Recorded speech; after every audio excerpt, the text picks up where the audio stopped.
Hey guys, I want to take a minute and tell you a little bit about my dad. My dad went to Tuskegee University down in Alabama many, many years ago, and he went on the GI Bill after he had been in the Korean War. He'd been injured in the Korean War, but he went to school and he got his degree, and then he came back to his hometown of Shibuya, Mississippi, and he started a business. And it just so happened it was one of the first businesses owned by someone African American that competed directly with some white-owned businesses in the town.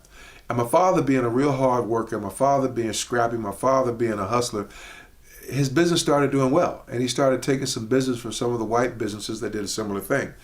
And unfortunately, what happened is there were some folks there who one day confronted my father, one in particular, some of his friends were with him. They confronted my father one day, and they had weapons. And they basically told my dad that he was taking away good money from good white people, and that if he continued to do that, that his children may end up being orphans. And my father says that he wanted to pull out his pistol and show these guys what the United States Army taught him how to do. But he said his fear was that if he did something to hurt them, that either he might get killed or he'd be sent to prison. And then his concern was what would happen to me and my sisters and my mom. And so he left it alone. He walked away. Long story short, because they basically ran my father out of business, my father then packed up the clothes, packed up the furniture, packed up me and my sisters and my mom, and we moved to Chicago. That's how my family got to Chicago. And my father at first, because he was a very proud man, he wouldn't take welfare or anything like that. The first place I remember living, it was in a one-bedroom apartment over a storefront church.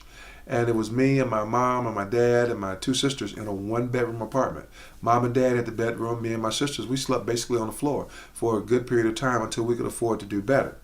Now, the reason I tell you that is simply this, is my father never let that get him down.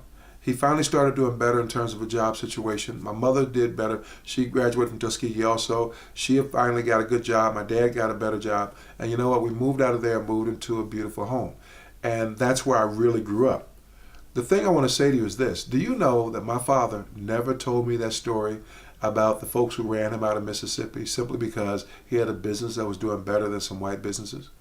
One of my uncles told me when I got out of college. And I asked my dad why he never told me. You know what he said?